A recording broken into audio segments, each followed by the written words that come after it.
अस्सलाम वालेकुम दोस्तों, कैसे हो? उम्मीद है कि सब खैरियत से होंगे। अल्लाह आप लोगों को ऐसे ही खुश रखे। चलिए आज के किस्से की तरफ बढ़ते हैं। आज का किस्सा हमको भेजा है नैयर साहब ने, जो कि लखनऊ से हैं। कहते हैं कि 4 दिन पहले की बात है, मैं एक औरत से दोपहर के वक्त मिला और वो औरत जिस्म फरोश थी, यानी जिस्म बेचकर अपना पेट पालती थी। रात को इसलिए नहीं मिला कि वो अपनी रोजी कमाने में मसरूफ होती है, इस वजह से दिन में मुलाकात करनी पड़ी। वैसे भी एक अच्छे इंसान को ये ज़ेब नहीं देता कि वो किसी के रोजी कमाने के वक्त उसको मुश्किल में डाले, उसको डिस्टर्ब करे।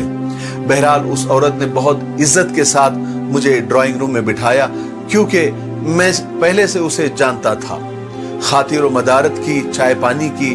उसके बाद मैंने हालचाल पूछने के बाद एक सवाल मैंने उससे किया कि बहन, आप इस बेलज्जत काम में, इस गुनाह के काम में कैसे फंस गई?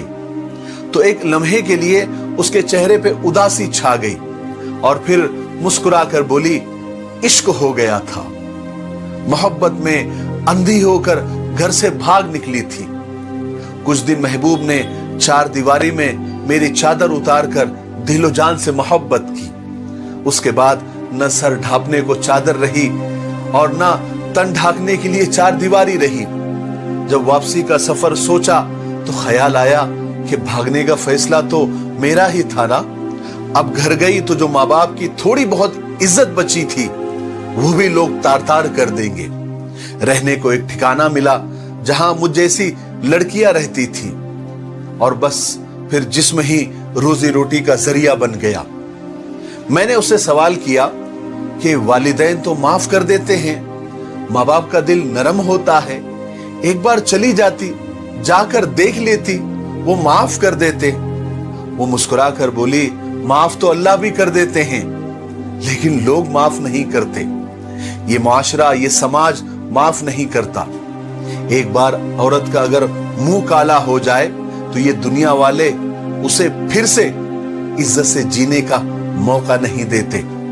औरत का एक बार मुंह काला हो जाए तो मरते दम तक काला ही रहता है। मैंने उससे सवाल किया कि आपने भीख क्यों नहीं मांगी? चले भीख मांग लेती, कम से कम जिस्म फरोशी करने से तो अच्छा काम था। तो वो बोली, साहब ये सब किताबी बातें हैं। कोई किसी भिखारन को किराए पे कमरा तक नहीं देता, झोपड़ी में भी नहीं रखता। कम से कम इज्जत देकर इज्जत से रह तो लेती हूं। अपना घर है, अपना बिस्तर है, इस दुनिया में इसी की इज्जत है। जिसके पास पैसा है बस वही सब कुछ है। ये दुनिया दोगलों से और मुनाफिकों से भरी पड़ी है। लोग बातें तो अच्छी करते हैं लेकिन अंदर से शैतान होते हैं। अगर किसी शख्स से कहे कि तवाइफ से शादी करेगा तो वही उसकी बोलती बंद हो जाएगी। मैंने आखिर में उससे पूछा कि मोहब्बत क्या है?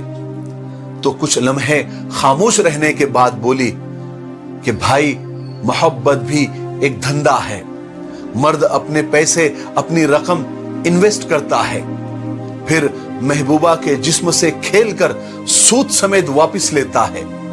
अब वो औरत अपने महबूब के रहम व करम पर हो जाती है। मर्जी है तो शादी कर ले, मर्जी है तो छोड़ दे।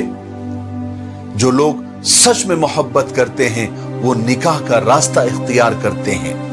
मैं दुनिया के सारे मर्दों से हाथ जोड़कर कहना चाहती हूं कि प्लीज किसी की जिंदगी बर्बाद करने से पहले एक बार जरूर सोचें कि आपके घर में भी बहन बेटी है, क्योंकि ये दुनिया मुकाफाते अमल है, यहां सब घूम के आता है। अगर आप किसी की बेटी की इज्जत से खेलेंगे तो वो दिन आपको भी देखना पड़ेगा। अगर आपको सच में किसी से मोहब्बत है, आप निकाह का रास्ता इख्तियार करें, वहां पैगाम भेज दे और उससे निकाह कर ले। यही सच्ची मोहब्बत है। इसका अंजाम भी अच्छा होता है, खूबसूरत होता है।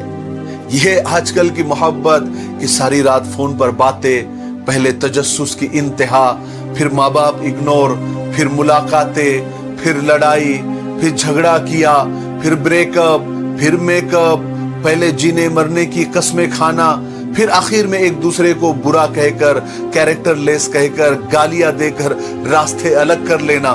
अगर ये मोहब्बत है तो फिर अल्लाह से दुआ करो कि अल्लाह हमारी हिफाजत फरमाए। मुझे उम्मीद है कि इस छोटे से किस्से से हमको बहुत कुछ सीखने को मिला होगा। मेरे लिए, पूरी इंसानियत के लिए और पूरी उम्मत के लिए खैर की दुआ करते रहें। अस्सलामु अलैकुम व रहमतुल्लाहि व बरकातुहू।